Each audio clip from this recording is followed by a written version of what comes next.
እንደምን አደራችሁ? እግዚአብሔር ይመስገን። እንደምንስ ቆያችሁ?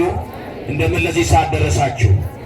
የቅዱሳን አባቶቻችን አምላክ ያለፈው ዘመናችንን በቸርነቱና በይቅርታ በምሕረቱ እያሳለፈ ቀሪ ወደፊት የሚመጣው ዘመናችንን ደግሞ በጸጋ እየደገፈ ለዚህ ለተባረከና ለተቀደሰ ሰዓት ከማያልቀው ጸጋ ዘላለማዊ ቅዱስ ቃሉን ተገብቶንም ይኸው ሳይገባን እንድንሰማ እንድናሰማ አምላካችን እግዚአብሔር ስለፈቀደልን በድጋሜ ክብርና ምስጋና አምልኮትና ውዳሴ ለገናና አምላካችን ለእርሱ ለዘላለም ይሁን አሜን።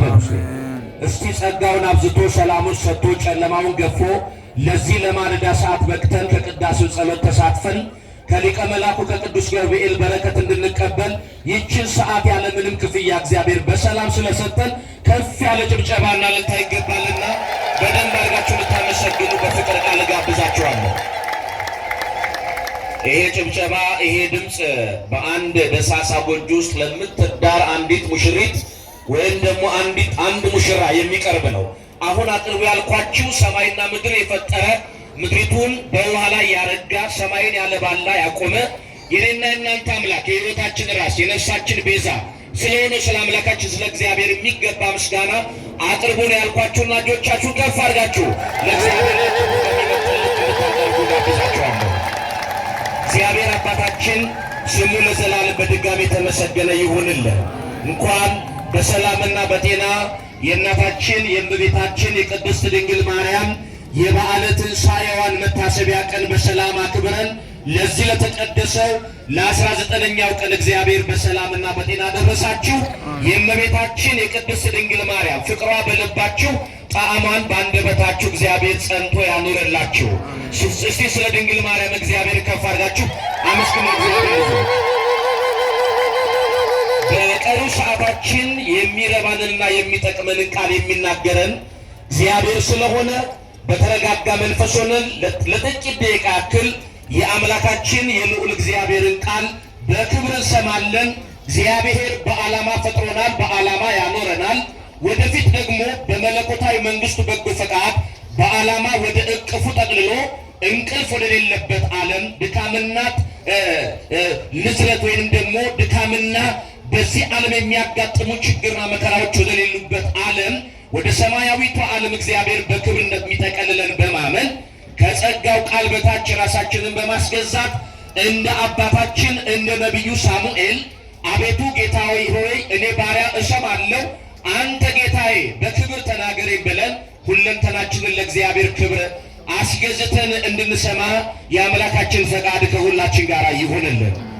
አሁን የምንማረው ስለ ፍቅር የቀረበ የፍቅር ጥያቄን መሰረት አድርገን ስለሚሆን እግዚአብሔር ዛሬ በዚህ አውደ ምሕረት ላይ የሚጠይቀኝ ከስጦታዎች ሁሉ ልዩ ስጦታ ይዤ ልቀርበው ስለሚገባው አንድ የተከበረ ነገር እግዚአብሔር ይዤ እንድመጣና ከተገኘውም ደግሞ ያን ነገርን እግዚአብሔር እንዲያጸናልኝ ብለን በአንቃይ በባይዶ ልቦና በሰቂለ ሕሊና በመሆን ከዚህ ከአውደ ምሕረቱ ከሚተላለፍልን ቃል እግዚአብሔር ውጪ የገዛ ስሜቶቻችንን እንዳናዳምጥ ዋጋ ከፍሎ ባዳነን በነፍሱ ተወራርዶ በተቤዠን በአካላዊ ቃል በወልደ አብ በወልደ ማርያም በመድህን ዓለም በኢየሱስ ክርስቶስ ያው ቃል እያሳሰብኳችሁ በቀጥታ ወደ ዕለቱ የወንጌል አገልግሎት እንገባለን ማለት ነው።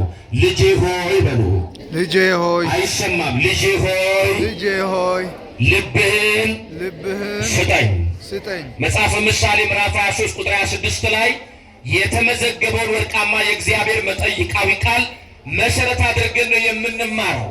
የዚህ ትምህርታችን ዋና መሰረታዊ ዓላማ እርግጠኛነቷ ባልተረጋገጠባት ዓለም ለምንኖር እንደ ሥጋ ፍላጎታችንና እንደ ዓይን አምሮታችን ሩቅ አላሚዎች ለሆንን ባልጠበቅነው ባላሰብነው መንገድ በሞት መንገድ የምንጠራ ቅርብ አዳሪዎች መሆናችንን አውቀን ወደ እግዚአብሔር አምላካችን ወደ ጸጋው ዙፋን በእምነት ስንቀርብ ልንሰጠው ስለሚገባ አንድ የተከበረ ስጦታ አስረግጠን በጥቂት ደቂቃ እንድንረዳ ከማሰብ አንጻር የቀረበ የእግዚአብሔር መጠይቃዊ ድምፅ ነው። ይህ ጥያቄ ስለ እኔና ስለ እናንተ የቀረበ ጥያቄ ዓላማ አለው። እግዚአብሔር የጠየቀበት መሰረታዊ ምክንያት አለው። ቤተ ክርስቲያናችን የጸጋው ግምጃ ቤት እንደ እንግዳ ደራሽ እንደ ጎርፍ ፈሳሽ ያልመጣ ዘመን የወለደው ንጉሥ የወደደውን እንግዳ ትምህርት የማትከተል የዚህን ዓለም ገዢ የጥልቁን አምላክ የሉሲፈርን ሐሳብ የማታስተናግድና የሉሲፈርን አሰራርና እቅድ የምታፈርስ ምንጯ ሰማያዊ መሰረቷ ደግሞ መጽሐፍ ቅዱሳዊ የሆነላት ታላቂቷ የኢትዮጵያ ኦርቶዶክሳዊት ተዋሕዶ ቤተ ክርስቲያን ለልጆቿ የሚረባቸውን የሚጠቅማቸውን ቃል በዚህ ወር በገባ በተለያዩ ቀናቶች እግዚአብሔር ባከበራቸው የመመስገኛው አዳራሾች በሆኑ አዳሪው እግዚአብሔር በማደሪያዎቹ በቅዱሳን ድንቅ አምላክ እንደሆነ የምትመሰክር ናትና መጽሐፍ እንደተናገረ ቀንን የሚያከብር ለእግዚአብሔር ብሎ ያከብራል እንዳለ ብርሃናተ ዓለም ቅዱስ ጳውሎስ ዛሬ 19ኛው ቀን ወር በገባ እንደምናከብረው ነሐሴ 19 የምናከብረው የሊቀ መላኩ የቅዱስ ገብርኤል መታሰቢያ ቀን ነው። ይህ ቀን ሲከበር የገብርኤል አምላክ ገብርኤልን ገብርኤል ያሰኘ ገብርኤልን ያከበረ እነሆ ከሰማይ ምሕረትን ከምድር ደግሞ ከቅዳሴ ጸሎት ጋር የተቀላቀለውን የዕጣን ጢስ ወደ እግዚአብሔር ወደ ቅድመ እግዚአብሔር እንዲያቀርብ እግዚአብሔር አምላክ በጥበቡ ፈጥሮ ለእኛ አጋዥና አገልጋይ ተራዳይ እንዲሆን የሰጠን ቅዱስ ገብርኤልን ባከበርን ቁጥር ገብርኤልን ገብርኤል ያሰኘውን ታላቁን አምላካችን ነውና የምናከብረው። አሁንም በቅዱስ ገብርኤል ላይ ክብሩን የገለጠ አምላካችን በእያንዳንዳችን ሕይወት ላይ ክብሩን እንዲገልጥልን መለኮታዊ ፈቃዱ ከሁላችን ጋር ይሆንልን። ይህ መጠይቃዊ ቃል የቀረበው ለጊዜው በአብርሃም የበረከት ቃል ኪዳን ለተባረኩ እስራኤል ዘሥጋ ለተባሉ ወገኖች ነው። ጥያቄው የቀረበበት ምክንያት ደግሞ እግዚአብሔርን ትተው ለእጆቻቸው ውጤት እየተንበረከኩ እነ ብዔል ፌጎር፣ እነ ዳጎን፣ እነ አስታሮት፣ እነ በአሊም የተባሉ የሰው እጅ ያበጃጃቸውን እየሰገዱላቸው በእነዚያ ግዑዛን ፍጥረታት ውስጥ እየገባ ረቂቅ መገለጫ ባህር ያለው ርኩስ መንፈስ ያስመልክና ይመለክ በነበረበት ዘመን ላይ ንጉሥ በመንግስቱ ጎልማሳ በሚስቱ ባለጠጋ በርስቱ እንደሚቀና እኔም ለስሜ የምቀና አምላክ ነኝ ብሎ በሙሴ አንደበት ላይ እግዚአብሔር እንደተናገረ ስለ ስሙ ቀንቶ ለእነዚህ ህዝቦች ጣዖት ለሚያመልኩት ህዝቦች ይሄን መሰረታዊ የፍቅር ጥያቄ አቀረበላቸው። እኒህ ህዝቦች ሁላችንም እንደምናውቀው ልበ ቀሊላን ህዝቦች ናቸው። ታምር ወዳጅ ወሬ ናፋቂ ናቸው። በዚህ ቦታ እንዲተፈጸመ ሲባል የጠራቸውን እግዚአብሔርን ትተው ላልተጠሩበት ዓላማ የሚፋጠኑ ስጋ የሸተቱ መንፈሳዊነት የጎደላቸው ከእግዚአብሔር ክብር በብዙ የራቁ ስለነበሩ በአለቶች ንቃቃት መካከል በተሰነጠቀ አለቶች መካከል የገዛ የአብራኮቻቸውን ክፋይ የአጥንቶቻቸውን ፍላጭ የስጋዎቻቸውን ቁራጭ እየወሰዱ ለጣዖት በሚገብሩበት ሰዓት ላይ እግዚአብሔር በጠቢቡ ሶሎሞን ላይ አድሮ ይሄን የፍቅር ጥያቄ ለህዝቡ አቀረበላቸው ይላል ታሪኩ ባጭሩ። በዚህ ሰዓት ህዝቡ እግዚአብሔር ማን ነው? ማደሪያውስ ወዴት ነው ብለው ከደቡብ አፍሪካ አልማዝ የበለጠ የጠነከረ ልባቸውን በማጠንከር በእግዚአብሔር ላይ ትናጋቸውን በማላቀቅ አንደበታቸውን ገልጠው እግዚአብሔርን እስከ መሳደብ ደረሱ ይላል። እግዚአብሔር ከእንዲህ አይነት የበደሎች ሁሉ አውራ ከሆነ ከስድብ አንደበታችንን በቸርነቱ ይጠብቅልን፣ ይጠብቃቸው። በዚህ ሰዓት እግዚአብሔር እኚህ ሕዝቦች ለበረከት ተጠርቶ ለመርገም እየተፋጠኑ እንደሆነ ስላወቀ በሰሎሞን ላይ አደረና እኔ እንደምታመልኳቸው ጣዖታት እጆቻችሁ ላይ ይዛችሁት የምትመጡትን ገንዘባችሁን አልጠይቃችሁም። የከበረ ድንጋይ በመጀመሪያ ወደ ቤቴ ወደፊት ይዛችሁ እንድትመጡ አልሻም። እነ ክርስቶሎቤ፣ እነ ኢያሴጵድ፣ እነ ሰምፔር፣ እነ ብርሌ የተባሉ የከበረ ድንጋይ አምጥታችሁ በፊቴ እንድታቀርቡልኝ አልፈልግም። በብዙ ሺህ የሚቆጠር ፈሳሽ ዘይትም አምጥታችሁ በመቅረዜ ላይ 24 ሰዓት የሚቀጣጠል ዘይት እንድታቀርቡ በመጀመሪያም እኔ አልሻም። ይሄ ብቻ አይደለም፣ ለጊዜያዊ ስርየተ ኃጢአት፣ ለበደላችሁ፣ ለኃጢአታችሁ፣ ለመከራው፣ ለመቅሰፍቱ፣ ለጦርነቱ፣ ለቸነፈሩ፣ ለሚመጣባችሁ ቁጣ ማስታገሻና ማስወገጃ እንዲሆን እነሆ የአውራ በግ ስብ ይዛችሁ መጥታችሁ በፊቴ በሺህ የሚቆጠሩ በጎችን አስቀድማችሁ እንድትሰውልኝ እኔ አምላካችሁ በመጀመሪያ አልሻም። እኔ ከእናንተ የምፈልገው ልባችሁን እንድትሰጡኝ ነው አለ እግዚአብሔር። ስሙ የተመሰገነ ይሁን።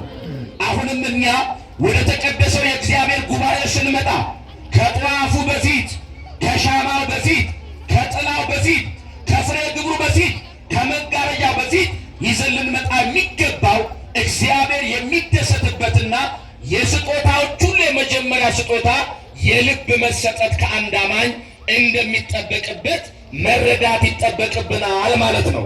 በዚህ ሰዓት ሕዝቡ እግዚአብሔር የጠየቀውን ጥያቄ ወደ ጎን በመተው ትናጋቸውን አላቀቁ ይላል። በዚህ ሰዓት እግዚአብሔር ተቆጣ። ምላሳቸው አፋቸው ውስጥ እንዳለ እግዚአብሔር ምላሳቸውን አበሰበሰው ይላል። ወገኖቼ በእግዚአብሔር ላይ በጽርፈት የሚናገሩ አንደበቶች በአፍ ውስጥ ያሉት ምላሶች ይበሰብሱበታል።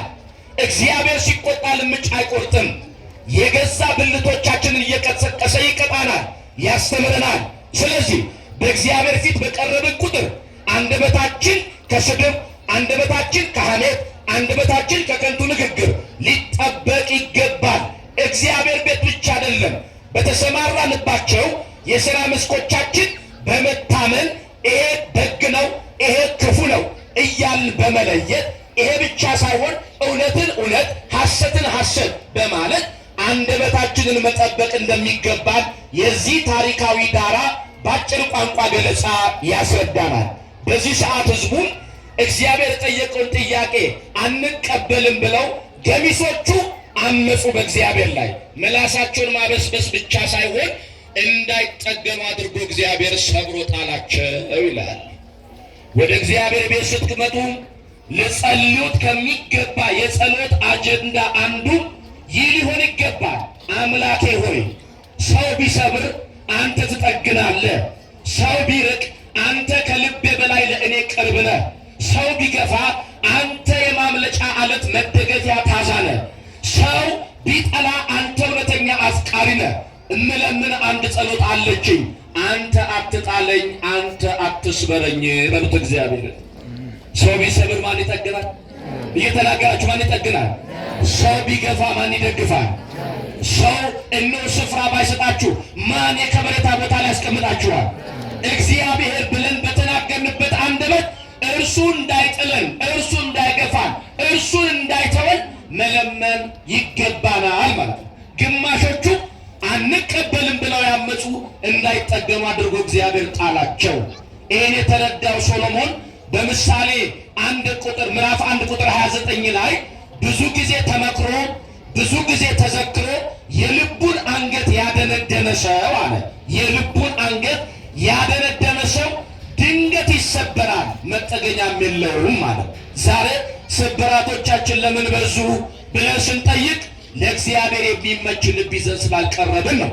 አንዱን አቀበት ወጥተን እፎይ ባለ ደቂቃ ውስጥ ሌላ አቀበት ይጠብቀናል። የሚያስጨንቅ፣ ጉልበትን የሚያዝል፣ ተስፋ የሚያስቆርጥ አቀበት ይጠብቀናል። ያንንም አልፈን ደግሞ አረፍኩ ስንል ሌላ አስጨናቂ ዳገት ደግሞ ይጠብቀናል። እነዚህ ዳገቶቻችን ደልዳላ ሜዳዎች እንዲሆኑ ፈቃደኞች ከሆናችሁ ከኔም ከናንተም የሚጠበቀው እግዚአብሔር በሕይወታችን ላይ እንዲከብር መፍቀድ ይገባናል ማለት ነው። ማን ይክበርብን? እየሰማችሁ ናለ? ማን ይክበርብን? ስለዚህ እምቢ ያሉት እንዳይጠገቡ አድርጎ እግዚአብሔር ጣላቸው። የተወሰኑት ደግሞ ምን አሉ? ንገስ በልባችን፣ ክበር በሰውነታችን፣ ሁለንተናችን ያንተ የክብር መገለጫ ይሁን ብለው ማንነታቸውን የሰጡም ተዝቆ የማያልቅ በረከት አገኙ ይላል። ከነዚህ ቁጥር እግዚአብሔር ይደምረን። አሜን አሜን ይባላል። እግዚአብሔር ይደምረን። እግዚአብሔርን እሺ ባልን ቁጥር በረከቶቻችን ይበዛሉ። በእግዚአብሔር ላይ ባመፅን ቁጥር የዘራናቸው ወደ ጎተራ አይገባም። በዚያ በተቃራኒ አብቦ አፍርቶ ወደ ጎተራ ታጭዶ ይገባል ብለን እየጓጓን እንዳለ በማሳዎቻችን ላይ አንበጣና ኩብኩባን እግዚአብሔር ያዛቸዋል ለጥፋት። ስለዚህ እሺ ብትሉ የምድሪቷን በረከት ትበላላችሁ አለ። የዘሩባትን አብቅላ የተከሉባትን አጽድቃ ለምግበ ሥጋነት እግዚአብሔር አዟል። ይህች ምድር ፍሬ ስትሰጠን ያፈራ ፍሬ በቡቃያነት የተገለጠ ፍሬ ወደ ጎተራ እንዲገባና ለቁመተ ሥጋ የሚያገለግለንን ምግበ ሥጋ እግዚአብሔር በምድር በኩል በረከት አፍሶ እንዲሰጠን የምንሻ ከሆነ የተዘሩ አዝርዕቶቻችን በገጠሪቱ ክፍል ያሉት ዝናብ ያጣው ስፍራ እያለቀሰ ባለበት በዚህ ዘመን ላይ ወደ ጎተራችን መልካሙ ጣዕም ያለው መዓዛው የሚስብ እነሆ ለምግበ ሥጋ የሚያገለግለው አዝርዕቶቻችን ወደ እያንዳንዳችን ጎጆ እንዲገቡ እግዚአብሔርን በመታዘዝ ሕይወታችንን እንምራ ነው። እምቢ በማለት የምናተርፈው ብዙ ነገር አለ ወገኖቼ። ስለዚህ ይህ ሕዝብ አመፀ፣ እግዚአብሔር ሰብሮ ገሚሶቹን ጣለ። የተወሰኑ ልባቸውን ለእግዚአብሔር የሰጡ ተባርከው በረከትን አፍሰው ወደ ጎጃቸው መሄድ ብቻ ሳይሆን እስከ ዕረፍት ዘመናቸው የእግዚአብሔር በረከት ተከተላ ዘመናቸው በበረከት አለቀ ይላል። የእኛም ዘመናችን በበረከት ይለቅልን። የዚህ ሁሉ መፍትሄው ምንድነው ብለን ከጠየቅን እግዚአብሔር ለጠየቅን የፍቅር ጥያቄ የፍቅር መልስ መስጠት ነው። እንግዲህ ታሪኩን ባጭሩ እንዲህ ብዬ ከነገርኳቸው ወደ ዋና የትምህርታችን አጀንዳና ሐሳብ በቀጥታ ለመግባት እንዲረዳን እግዚአብሔር ለምንድን ነው አይኖቹን ልባችን ላይ ያሳረፈው? ልጄ ብሎ በነፍስ ወከፍ፣ ልጆቼ ብሎ በጋራ የአባትነቱ ፍቅር እየገለጠ አንተ ልጅነትን እንድታውቅ እሱ አባት እንደሆነ እንድትረዳ ልጄ ብሎ ይጠራሃል። አንተን አስገኝቶሃልና ፈጥሮሃልና ልጅ ተብለ ተጠርተ ባሪያ ሆነ እንዳትገኝ፣ ልጅ ተብለ ተጠርተ ዲቃላ ሆነ እንዳትገኝ ጥንቃቄ ያስፈልጋል። ልጄ ሆይ ያለ በፍቅር ቃል እግዚአብሔር የተቀደሰ ልብህን ለእኔ ስጠኝ ብሎ ጠየቀ። እግዚአብሔር ልባችን ላይ አይኑን ያሳረፈበት ዓላማ ምንድን ነው ስንል መጽሐፍ ቅዱስ ሲናገር ከኦሪት ዘፍጥረት እስከ ዮሐንስ ራእይ መጽሐፍ ቅዱሳችንን ስናገላብጥ 270 ጊዜ ስለ ልብ እግዚአብሔር ተናግሯል። ስንት ጊዜ አልኳችሁ? 270 ጊዜ። ከ270ዎቹ መካከል ለትምህርታችን ማጠናከሪያ ማዳጎሻ እንዲሆኑ የተነሳንበትን አውድ መልቀቅ ስለሌለብን እግዚአብሔር ልብን የጠየቀበት ዓላማ ከ270ዎቹ መካከል 3 መሰረታዊ የመጽሐፍ ቅዱስ ጠቅስላችሁና ትምህርቴን በዚሁ ሐሳብ ላይ አጠቃልላለሁ። ስለዚህ እግዚአብሔር ለምን ልቤን ጠየቀ ብለን ስንጠይቅ የሰውነት ሁሉ ብርሃን አይን ነው ይላል ወንጌላዊ ማቴዎስ።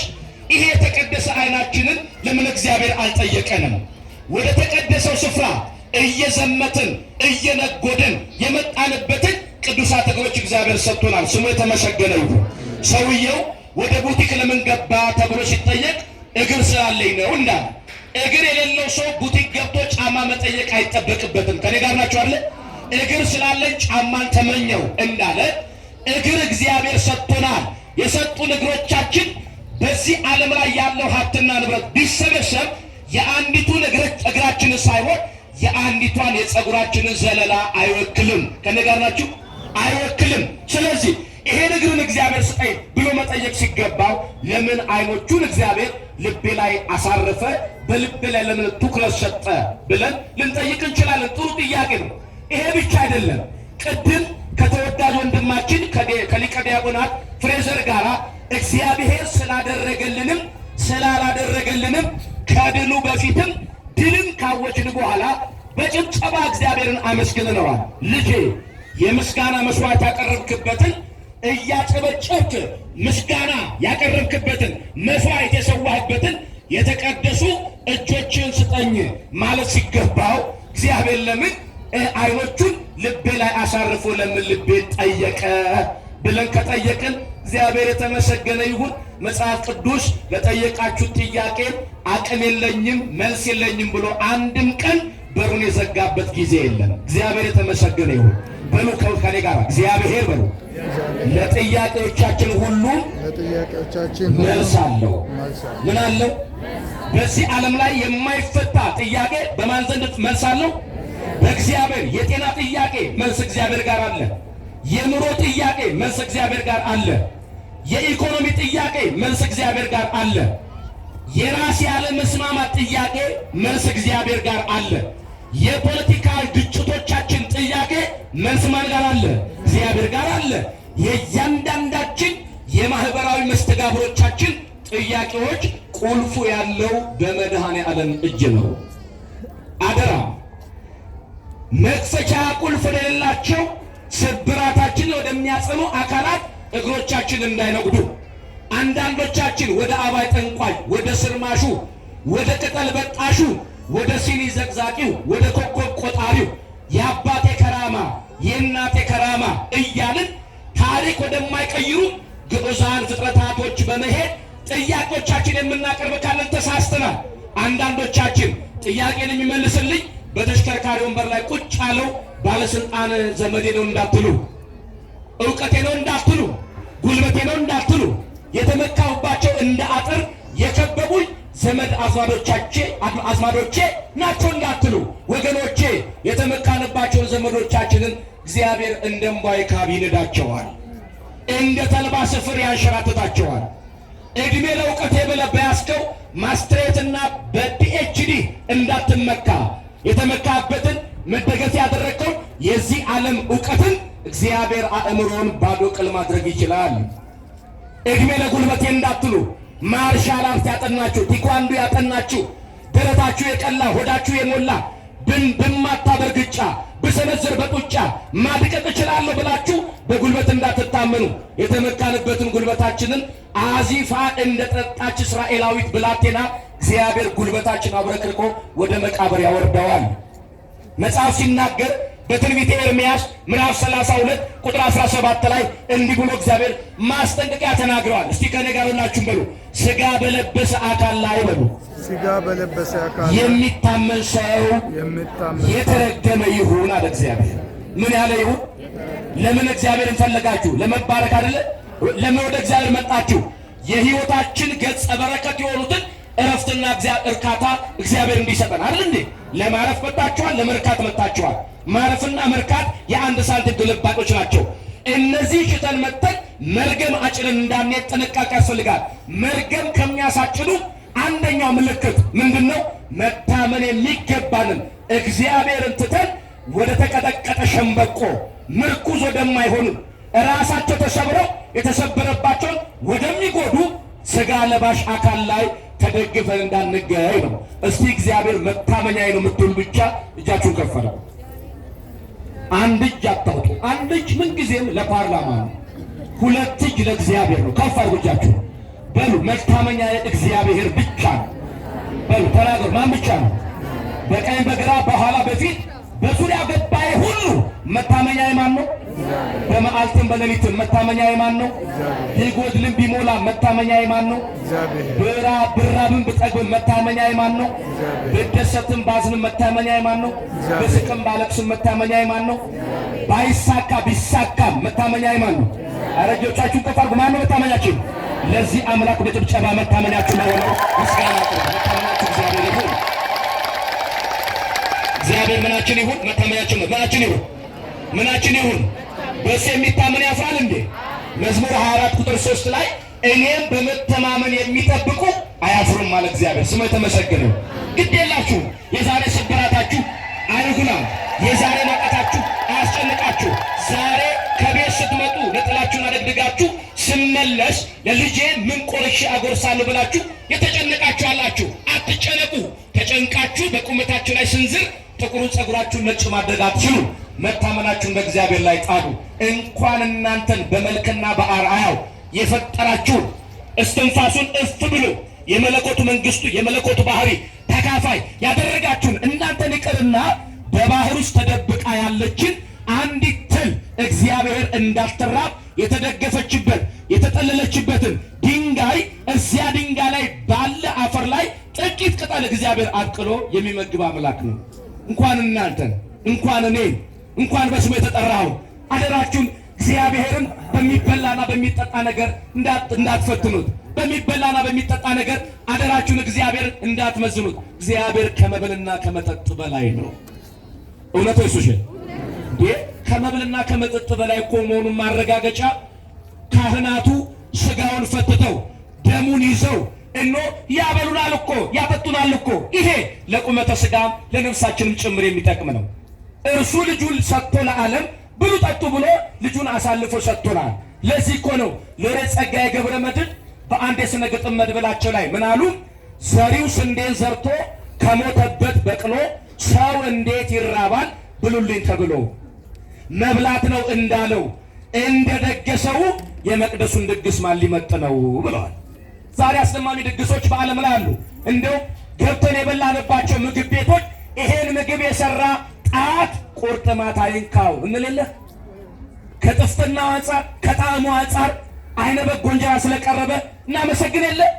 እግዚአብሔር አብ አንድያ ልጁን ለውድ ፍቅሩ መግለጫ እንዲሆን ልጁን መብልና መጠጥ አድርጎ ሰጠ። አንቀሳቃሽ ሞተር ነው። አንድ ሰው ሞት የሚባለው ምኑ አገልግሎት ሲያቆም ነው? ልቡ። የልቡ አገልግሎት መቆሙ የሚረጋገጠው ሐኪሙ ባለሙያ ስለሆነ የሚነካበትን ቦታ ያውቀዋል አይደል? ይሄ ልባችን ከእግራችን ጋር የተያያዘ ዝምድና አለ። አሁን ባለሙያዎቹ ሪፍሌክሶሎጂ የሚባል እግር ላይ ያሉትን ደም ስር የማነቃቃት ስራ ይሰራሉ። እግር የሚታሽበት እግር ደም ስር በሞተበት ሰዓት እንዲነቃቃ የሚደረገው የልብ አገልግሎት እንዳይደክም ኩላሊቶቻችን ጤናማ ሆነው እንዲሰሩ ነው። ይሄ አገልግሎታችን ከእያንዳንዷ ህብለ ሰረሰሮቻችን ጋር የተዛመደ ነው። በተለይ ልባችን ደም ቅዳና ደም መልስ የሚባል ትልልቅ ሁለት ቱቦዎች አሉ። በሳይንስ ስማቸው ፕሉሞናሪ ቬን፣ ፕሉሞናሪ አርተሪ የሚባሉ አሉ። እነዚህ በልብ ላይ የተመሰረተ በቀጫጭን ደም ስሮች በኩል ለእያንዳንዱ ህዋሳቶቻችን አገልግሎት እንዲሰጥ አድርጎ እግዚአብሔር በኪነ ጥበቡ አበጅቶታል። አቤት የሱ ስራ፣ አቤት የሱ ድንቅ ጥበብ! ታዲያ ሳይንሱ ላይ ያለው በስነ ማህበረሰብ የተካኑ ባለሙያዎች ልብ ማለት የሰውነት ሁሉ ዋና አንቀሳቃሽ ሞተር ጄኔሬተር ነው ብለው ከተናገሩ መጽሐፍ ቅዱስ ደግሞ ከዚህ በበለጠ ብልጫ ባለው ቋንቋ እግዚአብሔር ስለ ልብ ይናገራል። እግዚአብሔር ለምን ልቤን ጠየቀ ብለን ስንጠይቅ የመጀመሪያው መልስ ምንድነው? ልባችሁን ስለማይ ነው ብሏል እግዚአብሔር። በሉ እስቲ ምናችሁን ስለማይ ነው? ተናገሩ። ምናችሁን ስለማይ ነው? የሰው ፊት ምንን ያህል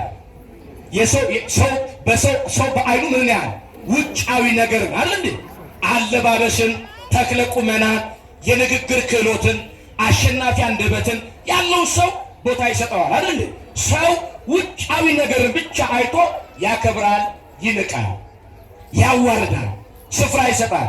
እግዚአብሔር ግን ውጫዊ ነገራችሁን አይቶ አይነቃችሁም፣ አያዋርዳችሁም። ለምን ቡቱቱ ልብስ አትለብሱም? ጉዳዩ እዛ ጋር አይደለም። ነቢዩ ዳዊት እንደተናገረ ሰውነቴ አለ። በሉስቲ ከሪ ጋር ሰውነቴ በሉ እጌሱፍ ከንዱፍተኒ ማቲ ዋቀዮ ከንታተኒ ዋቀዮ ዱርሴቱ ለቤ ኬኛ ንኢላላ ቢፈገኛ ኢላል ዋቀዮ ለቤ ኬኛ ኢላለቱ ከበያ ኑፍላታ የቹራ ከናፉ ለቤ ኬሰኒ ዋቀዮ ኢትኬና ኢሳ አችረቲ ዋቀዮ ኒነጋፈማ ጀቹራ። ስለዚህ እግዚአብሔር ልጆች ልባችን ለእግዚአብሔር ሰጥተን በረከት እንድንቀበል እርሱ ይርዳን። አሜን በሉ። ማን ይርዳ? እግዚአብሔር ምን ስለሚያይ? ልብን ስለሚያይ። ታሪኩን ለመጥቀስ ጊዜ ስለሚያጥረኝ የእስራኤል ሕዝብን የይነቅ መንግስት የተባለ ሳኦል ከተሾመ በኋላ ሳኦል ለእግዚአብሔር የማይመች ስራ ሰራ።